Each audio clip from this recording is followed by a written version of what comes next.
Assalamualaikum warahmatullahi wabarakatuh. Bismillah, alhamdulillah, wassalatu wassalamu ala rasulillah. Allahumma salli ala Muhammad wa ala ali Muhammad. Salawat serta salam semoga senantiasa kita panjatkan kepada junjungan kita, sauri tauladan kita, Nabi Agung Nabi Muhammad sallallahu alaihi wasallam. Anak-anakku yang dirahmati Allah Subhanahu wa taala, tidak terasa pada hari ini kita sudah memasuki Ramadan hari ke-13. Sepanjang berjalannya waktu dari awal Ramadan hingga saat ini sudah masuk ke pekan 13, kiranya apa yang sudah kita dapatkan, apa yang sudah kita pelajari, apakah selama ini ibadah Ramadan kita sudah maksimal atau justru sebaliknya. Semua kembali kepada diri kalian masing-masing.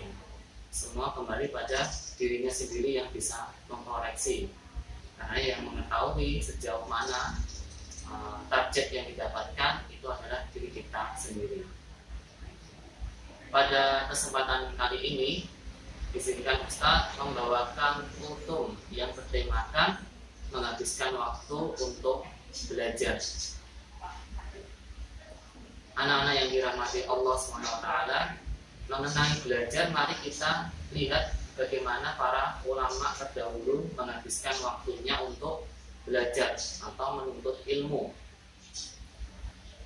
Dan kalau boleh Ustaz bertanya, apakah belajar itu hanya kita lakukan, hanya kita lewati selama proses sekolah saja? Tentu tidak. Belajar dimanapun kita bisa lakukan, kapanpun, tanpa terbatas oleh waktu. Karena menurut pengertiannya sendiri, belajar adalah suatu aktivitas yang bisa merubah diri kita. Yang awalnya tidak tahu menjadi tahu, yang awalnya belum bisa menjadi bisa, yang awalnya belum baik menjadi lebih baik lagi. Kalau kita merujuk pada pengertian belajar itu sendiri, berarti belajar senantiasa kita lakukan sepanjang waktu kita, sepanjang aktivitas kita. Dalam hadis Al-Imam Hakim, ada dua kelompok yang selalu tamak atau tidak pernah merasakan puas, yaitu yang pertama adalah penuntut ilmu, dan yang kedua adalah penuntut dunia. Bisa kalian amati, orang yang fokusnya mengejar dunia, ia tidak pernah merasakan kenyang. Ketika sudah mendapatkan yang ia impikan, tentu ia akan memimpikan yang lebih besar lagi. Begitu juga dengan para penuntut ilmu. Ketika ia sudah mendapatkan ilmu yang dia dapatkan, maka akan timbul berbagai macam pertanyaan lagi untuk semakin menggali, semakin mencari ilmu atau jawaban yang ingin dia cari. Dalam belajar, para ulama tidak pernah merasakan kenyang akan ilmu pengetahuan. Bahkan para ulama itu rela langsung mendatangi sumber ilmu tersebut. Jadi tidak cukup hanya melalui perkataan saja, namun mereka langsung mendatangi sumber ilmu untuk mendengar, untuk mencatat secara langsung ilmu yang mereka dapatkan. Dengan harapan apa? Setiap usaha yang mereka lakukan, setiap langkah yang mereka ikhtiarkan, setiap tinta yang mereka keluarkan, setiap waktu yang mereka habiskan, itu mendapatkan berkah dari Allah Subhanahu wa taala. Dan kalau kita perhatikan, saat ini kita hidup di zaman modern, yang mana segala sesuatunya itu sangatlah mudah kita akses.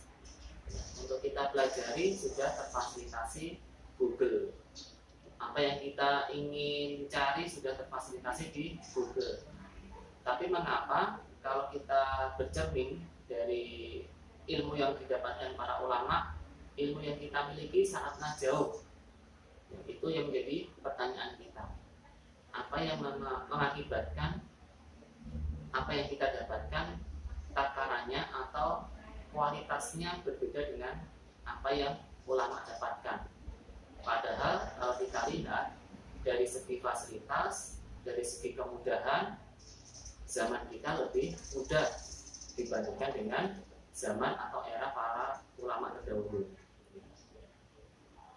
Yang mengakibatkan para ulama terdahulu mereka sukses dalam ilmu pengetahuannya itu karena niat yang tulus mencari berkah Allah SWT, niat yang sungguh-sungguh untuk mau belajar, untuk mau mencari ilmu pengetahuan.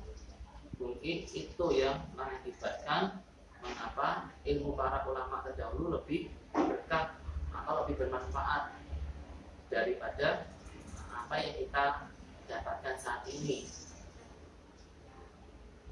Jadi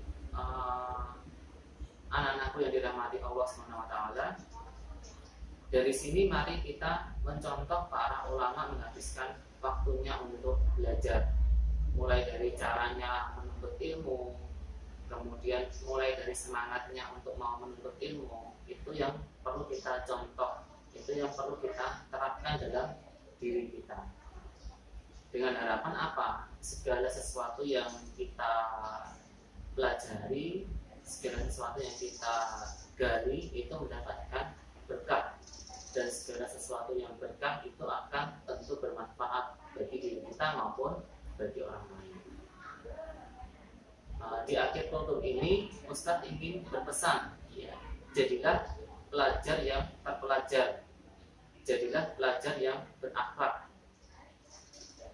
Mengutip pesan dari guru kita Buya Hamka, iman tanpa ilmu bagaikan lentera di tangan bayi, namun ilmu tanpa iman bagaikan lentera di tangan pencuri. Sekian kultum yang bisa Ustaz sampaikan. Semoga sedikit informasi ini bisa menjadi tambahan motivasi kita untuk senantiasa semangat dalam belajar serta menuntut ilmu. Akhir kata, tidak ada kurang lebihnya, Ustaz mohon maaf. Assalamualaikum warahmatullahi wabarakatuh.